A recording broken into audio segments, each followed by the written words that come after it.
This is the court of history, and today, standing in the accused circle is not an ordinary man. This is Odysseus of Ithaca, the man who survived Troy, the man who blinded a man-eating giant, the man who escaped a sorceress who turned men into pigs, the man who sailed through storms, curses, monsters, and the anger of gods. For thousands of years, people called him one of Greece's greatest heroes. But today, that hero is standing in this courtroom. Not because of Troy, not because of Poseidon, not because of the men he lost at sea. Today, Odysseus is on trial because of one woman, Penelope. On my left stands prosecutor Lycos. He will argue that the Odyssey has been hiding its real victim. On my right stands defense Nicandros.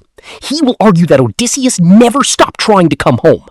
And Penelope herself will give the evidence history almost forgot. So stay until the verdict, because by the end of this trial, this court will decide one question. Was the Odyssey hiding its real victim? The court will now hear the charge. Odysseus is not on trial for surviving Troy, escaping monsters, or angering gods. This court accepts that he suffered, but suffering does not end the case. While Odysseus fought to return home, Penelope fought to keep that home alive. For 20 years, suitors entered her house, drank his wine, killed his animals, pressured his son, and treated his throne like a prize. Penelope had no army, no ship, and no famous sword.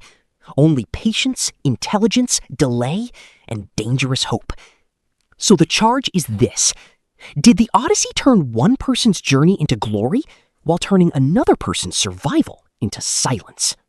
Your Honor, we will prove Penelope was not simply waiting. She was defending Ithaca. Each day made the suitors bolder and her choice more dangerous. History remembered the man who crossed the sea more than the woman who held the kingdom together. We will call witnesses from inside that pressure. Your Honor, the defense rejects the charge. Odysseus did not vanish into comfort. He was hunted by Poseidon, trapped by storms, monsters, curses, and gods. He lost ships, men, and years.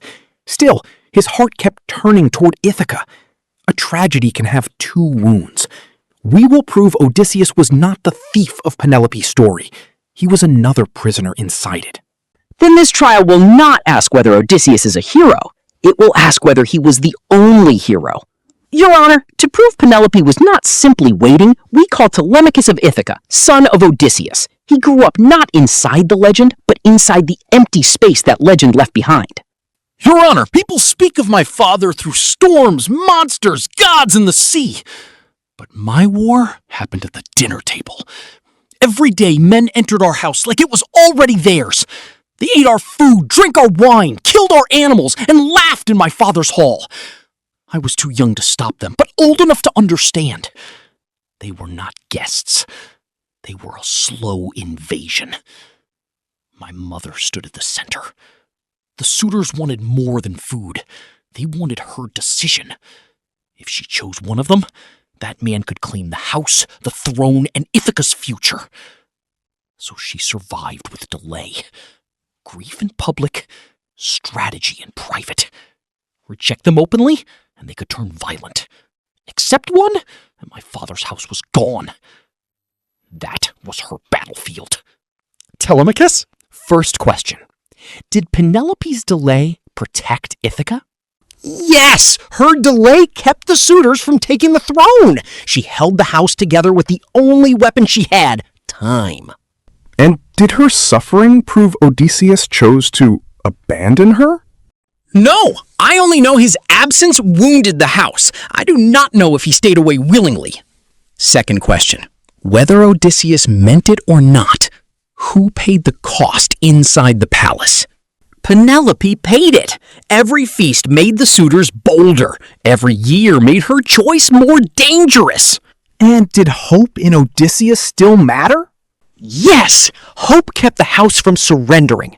But without proof, hope also became pain. The court accepts the testimony. Ithaca was not waiting peacefully. Its food was consumed, its heir threatened, its queen cornered. Penelope stood as the last wall between Ithaca and collapse. Your Honor, the prosecution calls Antinous, one of Penelope's suitors. He entered Odysseus's house as a guest and behaved like an owner. We wanted Penelope to choose. Odysseus was gone. Years had passed. A kingdom cannot wait forever. So yes, we stayed in the palace. We feasted, drank, and expected an answer. Penelope delayed us with the shroud. She said she must finish a burial cloth for Laertes before choosing a husband. By day, she wove. By night, she undid it. For years, she tricked us. First question. Did you pay for what you consumed in that house? No! We treated Odysseus's wealth like the future already belonged to one of us. And did Penelope's trick work against you? For a time, yes. Her delay angered us, because it controlled us. Second question. Was Penelope free, or was she pressured? She was pressured. We wanted her choice, because her choice meant power. Then, does her success prove she was powerless? No, she was clever. Too clever for us. The court accepts the testimony. The suitors were not harmless admirers. They consumed the house and turned marriage into a path to power. Penelope's weaving was not waiting. It was political resistance. Your Honor, the prosecution calls Eurycleia, nurse of Odysseus and keeper of the palace.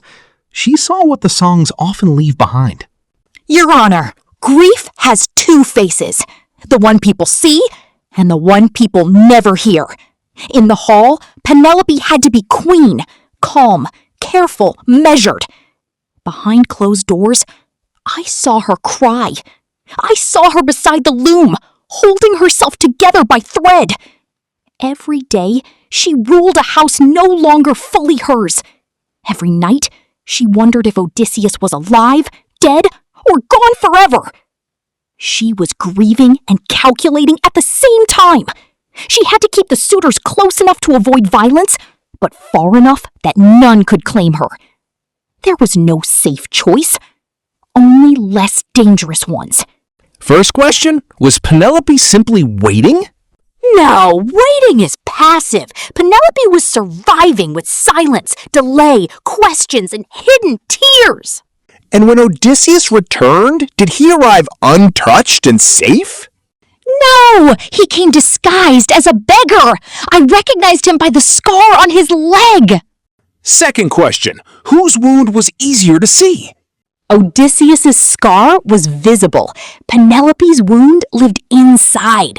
20 years of uncertainty. But did Odysseus still care for his home? Yes, he watched, planned, and wanted the house restored. The court accepts the testimony. Eurycleia has shown pressure, fear, strategy, loneliness, and restraint. But she also showed Odysseus returned wounded and still tied to home.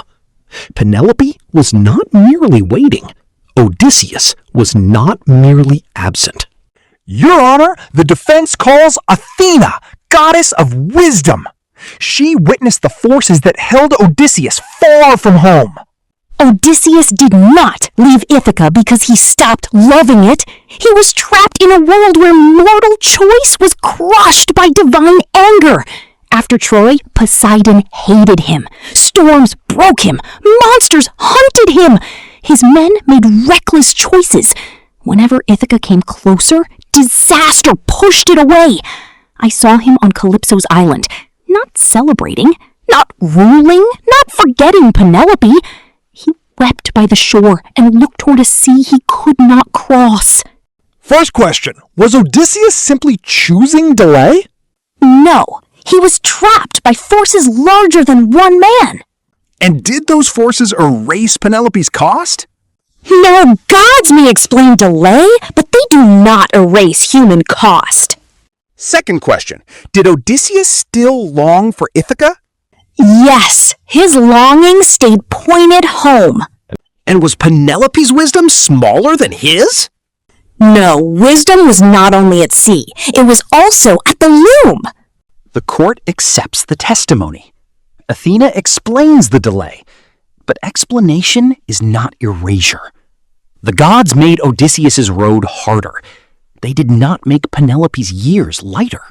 Your Honor, the defense calls Calypso, the nymph of the hidden island. She kept Odysseus after the sea took almost everything. Odysseus came to me broken. No ship, no crew, no kingdom. Only a man washed ashore after the sea swallowed the rest. I gave him shelter, food, a bed, and a life away from war. I offered him immortality. No aging, no death, no dangerous return. He could have stayed forever, but his body stayed while his mind did not. He sat by the shore, cried for home, and remembered his wife. First question, did Odysseus accept immortality over Penelope? No, he chose the chance of mortal home over eternal comfort. And during those years, what did Penelope know? Nothing. No message, no proof, no body, no answer. Second question, could Odysseus simply leave whenever he wished?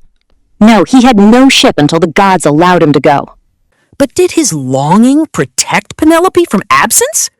No, Odysseus loved home, but love did not shorten Penelope's silence. The court accepts the contradiction. To Odysseus, the island was captivity. To Penelope, it was silence. His loyalty was real, but she could not feel it from Ithaca. Your Honor, the defense calls Tiresias, blind prophet of Thebes. He spoke to Odysseus from the underworld. I told Odysseus the road home was not simple. Poseidon's anger followed him. His men would be tested. The cattle of the sun would bring disaster if they disobeyed. Even if he reached Ithaca, trouble waited inside his house. His journey was not merely travel, it was consequence, divine anger, human mistake, hunger, fear, temptation. Every step home carried a price. First question, after hearing danger waited ahead, did Odysseus still try to go home? Yes, the road frightened him, but he continued. And did your prophecy comfort Penelope? No, she did not hear it.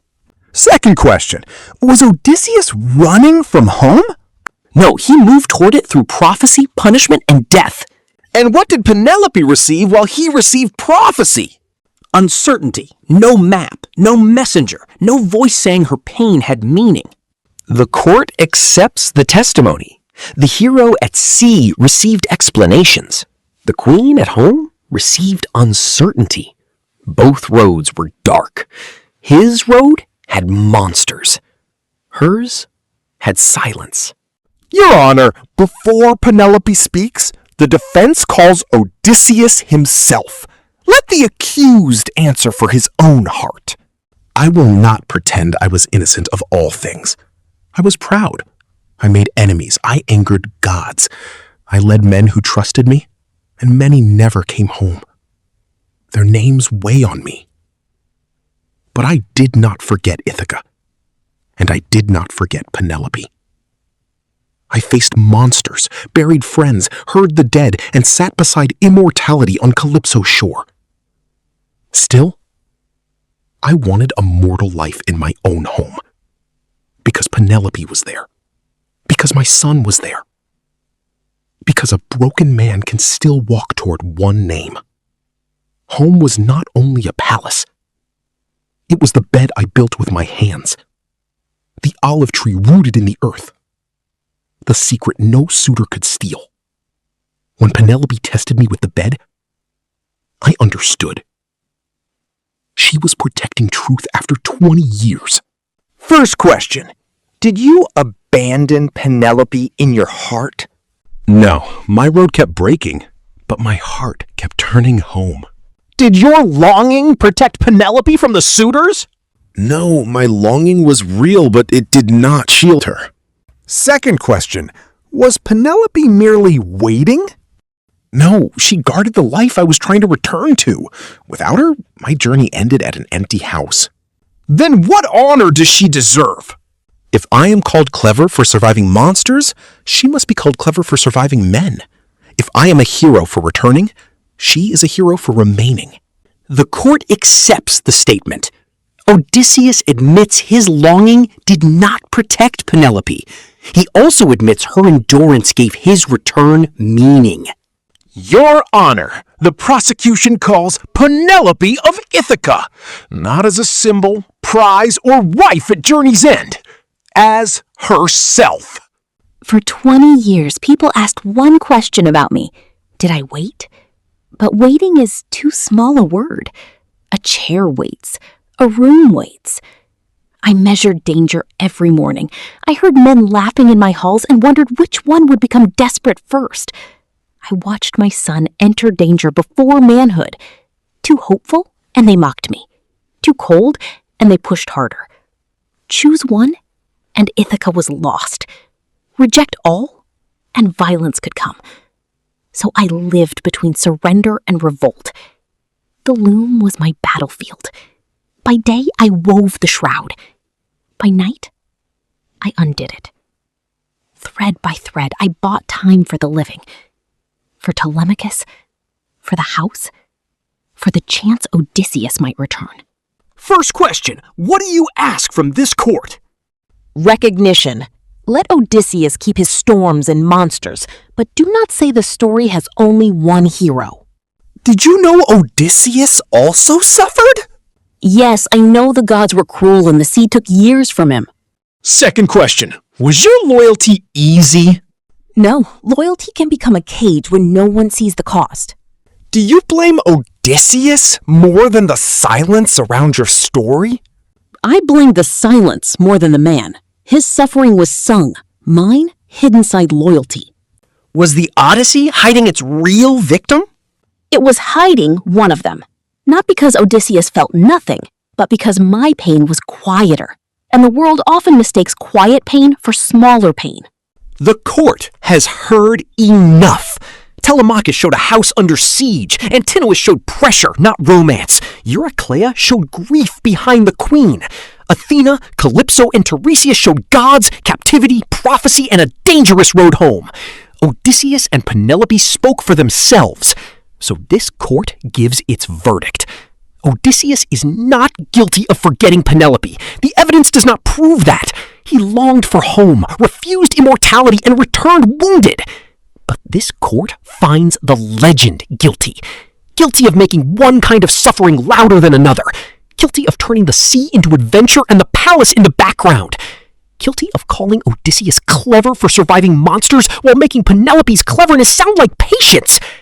The Odyssey did not hide Penelope completely. She was always there, at the loom, in the hall, at the bed, in the silence. But many looked past her because her war looked quiet. She did not blind a giant. She did not speak with the dead. She kept a kingdom from collapsing without knowing if rescue would come. So yes, the Odyssey was hiding one of its real victims, not because Odysseus was false, but because Penelope was unfinished in the way people remembered her. Odysseus was the hero of return. Penelope was the hero of endurance. Odysseus may keep his glory, but Penelope receives her crown, not as a reward for waiting, but as recognition for surviving. This court is adjourned.